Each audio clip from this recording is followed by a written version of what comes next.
Hello, everybody. Welcome to the Labyrinth of Limitations. I thought for this episode we would look at something similar to what I was doing before, which was taking a page from Chris Park's being things I learned from Barry Harris channel, and I was taking scale degree 3 and moving D7 into G. So that could be A minor 7 and then G. Okay, so that was what I was doing before.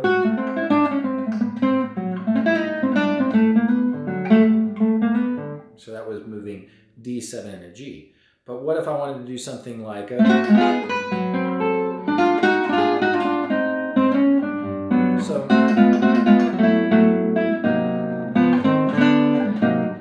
maybe getting that in time. That would be moving through a scale of chords, or two scales of chords in this case, which is part of what I want to talk about. I just want to talk about options from scale degree 3, doing scales of chords. And I want to focus on how we can move between different scales of chords, which is an amazing thing about this whole deal. And if you're just sitting with one or two scales of chords and trying to master them before moving on, I don't think that's a great idea, personally. I think it's better to do little moves and explore different options and see the different colors and really kind of, get inspired by all of that possibility. I think that's great. So, little options and little explorations. So let's say I'll go. So that was A minor 6 in shell chords. And then maybe I'll just do a little bit of this and then. So that was A minor 6.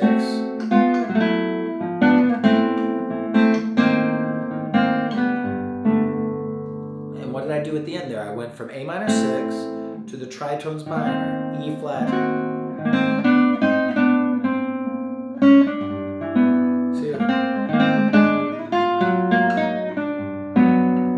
See, I could do that's all tritones minor at the end. Now I'm doing free motions. I'm just exploring because I practiced the elevator a lot. So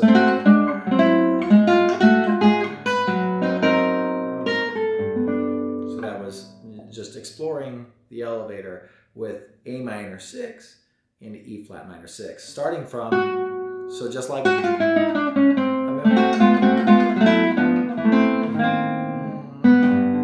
you see, similar type of.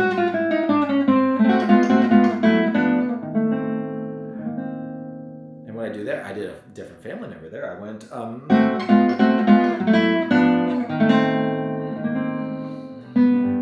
what is this? This is C minor 6 is what that would be. And C minor 6 and then E flat minor 6. So I did 3 family members.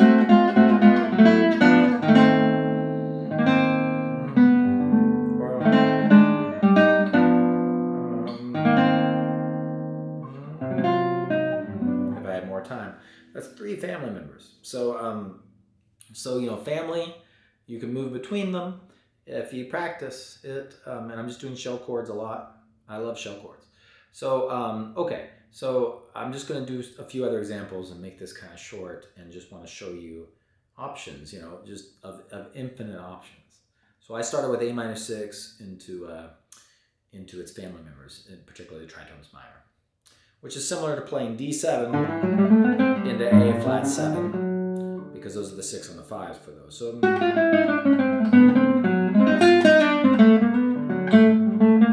I do tritone all the time, too much. I have my movements and my explorations and my learning I'm doing, and you'll do yours, and we'll all kind of find fun things to do. So so now let's just go back to D7 then. So instead of A minor 6, and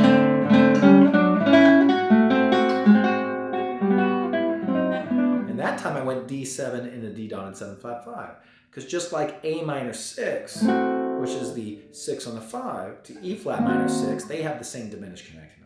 Similarly, of course, D dominant 7th and D dominant 7 flat 5, or for that matter, A flat dominant 7th. They all share the same diminished. So I could do the family of D dominant 7th. I could go.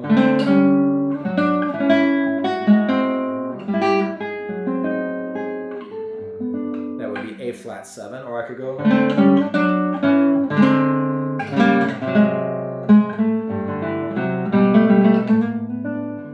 So that was D7 into D dominant 7th flat 5. So the difference between this and this. So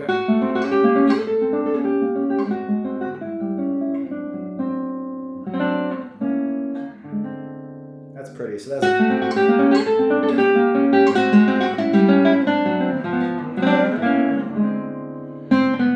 I'll try to get that down. So that's where I went to the dominant 7 flat 5. So that's.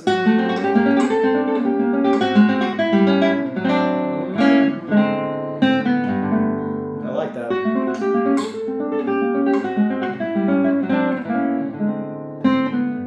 And that's some. I'm using my technique. I'm using arpeggio stuff. I'm doing something like a.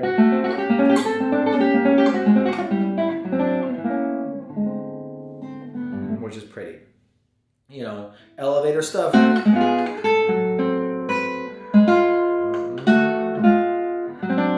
Oh, that was wrong. That was back to the A minor 6, wasn't it? So that was wrong.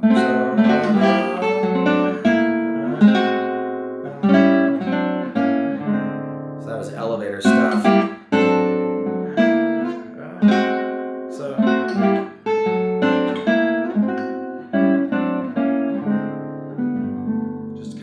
Some fun exploring.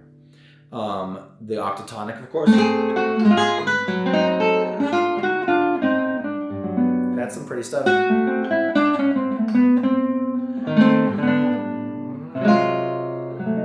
So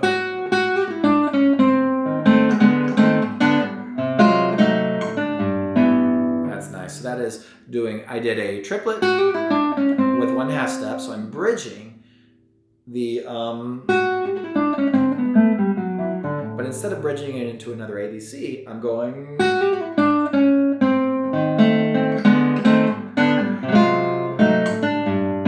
And what I did was I just kind of having fun with time. So, and then I got there, didn't I? So this is a borrowing. So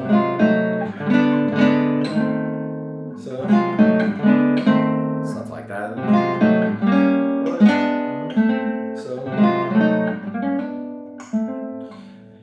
I've shared this stuff on the elevator episode and other episodes a lot. I am going to do an episode at some point that is talking about something I'm feeling in my hands with how I'm doing the elevator, and that's coming soon. I'm going to call it something like how to make chords disappear, but it's about the physical sensation. I've talked to students about it, private students, but I haven't done it in an episode yet.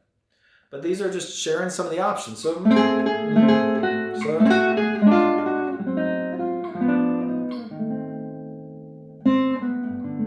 that's just going instead of like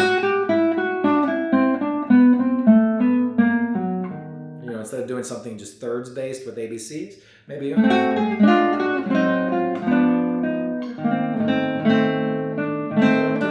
is it? That's doing it with a scale of chords with the octatonic. Dominant 7 flat 5, dominant 7 sharp 5. So if I take the dominant 7 flat 5 and I do it a major third up, that is a dominant 7th sharp 5, right? I've talked about that before, and that's maybe that's the top of the scale of scales, going through the 5 positions of the scale of scales. You can check out that episode. But this kind of sound, right, is so I go.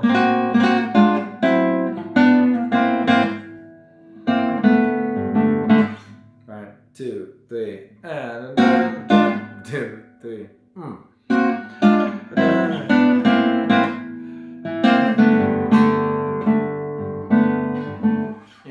It's just fun to do all this stuff. So you can connect these things together if you practice connecting them. Practice D7 into the scales of chords related to it.